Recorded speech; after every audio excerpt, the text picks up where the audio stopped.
जो भूतपूर्व होने का दुख है, मैं इस दुनिया का सबसे बड़ा दुख मानता हूँ। भूतपूर्व होने का दुख। हाँ। अच्छा जी। तो अगर आप साधु सन्यासी हैं और स्थित प्रज्ञ हैं, बिल्कुल वीतरागी हैं और आप उठ चुके हैं सारी चीज़ों से ऊपर, तो अलग बात है। अदरवाइज जो भूतपूर्व होने के बाद की जो पीड़ा है ना, ये इतनी कचोटती है आदमी को, पूछिए मत। अब जितने पूर्व मंत्री इधर उधर आपको मिलेंगे घूमते हुए, देख लेना, या जो डिप्टी कमिश्नर IAS वगैरह रहे हैं या ऑफिसर्स रहे, इनकी ज़िंदगी नरक बन चुकी है। अगर इस बीच में ज्ञान उत्पन्न ना हुआ उनको, तो ये जीवन में नारकीय जीवन जीने वाले लोग हैं सारे के सारे। इन्हें कुत्ता नहीं पूछता, यही हटाते हैं कुत्तों को सुबह सुबह, ये सच्चाई है। इनको वो चस्के याद आते हैं। एक IAS अधिकारी मेरे संपर्क में था, जब तक वो डिप्टी कमिश्नर था तो मौज होती, DC के जिले का मालिक होता है, ये कोठी पोठी तमाम नौकर चाकर। फिर वो साहब चंडीगढ़ में बिठा दिए गए, अब उठा रहे हैं अपने दूध लेने जा रहे हैं मदर डेयरी से। तो वो बहुत बड़े बड़े IAS ऑफिसर हमने देखे चरणों में लेटते हुए। एक बहुत बड़े IPS थे, वो उन्होंने पार्टी ज्वाइन कर ली, एक क्षेत्रीय पार्टी। तो उस मीटिंग में मैं भी गया हुआ था।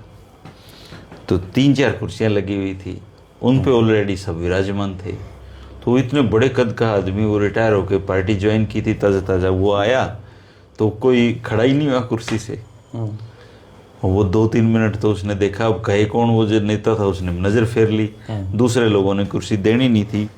आखिरी में वो परेशान होकर वहाँ से चला गया, और आज तक मुझे नहीं पता वो कहाँ है, मतलब दिखा भी नहीं। उसके बाद स्वाभिमानी आदमी था, उसको पता लगा यहाँ तो यार खराब मट्टी। आप ये बताओ, भारत की राजनीति में और प्रदेशों में भी आप नजर डाल लेना, आपको टैलेंट जिसे टैलेंट कहते हैं, वैसे लोग हैं टैलेंट।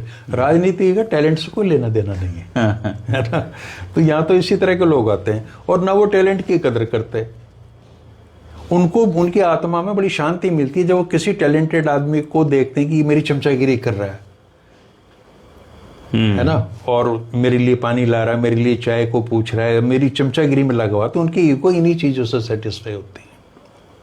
पद के साथ भी है जी चीज़। आदमी पद पे होता है तो चमचे ज्यादा होते हैं, पद छोड़ देता है तो पद चमचे भी खत्म। तो इसीलिए तो जो राम वर्मा जी थे IAS, उन्होंने अपनी किताब में लिखा है, ये जो रिटायर्ड लोग होते हैं, अधिकारी या मंत्री, ये जब इन पावर में नहीं रहते हैं, तो अगर पड़ोसी की बेल भी बजती है तो ये अपने गेट पे देखने जाते हैं, हमारे यहाँ तो नहीं आया है। अच्छा, ये जब तक सत्ता में रहते हैं तब तक जो इनके तथाकथित अपने लोग हैं उनसे कभी संपर्क साधते नहीं। हाँ, वो तो उनसे तो फिर बदबू आती है ना। और दोबारा जब ये फिर जब रिटायर होने के बाद में फिर से सामाजिक जीवन की चाह में निकलते हैं, अपने गांव जाते हैं, रिश्तेदारों के पास जाते हैं, वहाँ कोई पूछता नहीं है, उनका कुछ बिगाड़ भी नहीं सकते। अच्छा, फिर ये गिनाते रहेंगे, मैंने उसके साथ ये अच्छा किया, मैंने उसको वहां पहुंचाया, मैंने उसको वहां लगाया। भैया कोई नहीं मानता है ना। तो थैंकलेस जॉब है। हाँ, थैंकलेस जॉब है तो बिल्कुल। हालांकि जो लोग सोशली मतलब एक्टिव रहते हैं, काम करते हैं, लोगों के काम आते हैं, उनको जनता मान सम्मान भी देती है जी, ऐसा नहीं है। देखिए, जनता मान सम्मान जो समाज के लिए काम कर रहे हैं, और किसी को मनाही थोड़ी है। अगर आप रिटायर्ड हो गए तो अगले दिन से उठो, आप समाज के काम में लग जाओ भाई। लेकिन आप जब पावर में थे तब तो आपने किसी को बैठा के चाय भी नहीं पिलाई। आपकी पारिवारिक जिम्मेवारियां उस समय तक समाप्त हो चुकी होती हैं, आर्थिक स्थिति आपकी ठीक होती है, आपके अंदर बहुत सारे मेरिट होती हैं, तभी तो 35-40 साल आप लोगों के संपर्क में रहे हो, तो उन सारी चीजों का लाभ आप उठा सकते हो। अब कहाँ गए अशोक खेमका, में तो नजर नहीं आते हैं।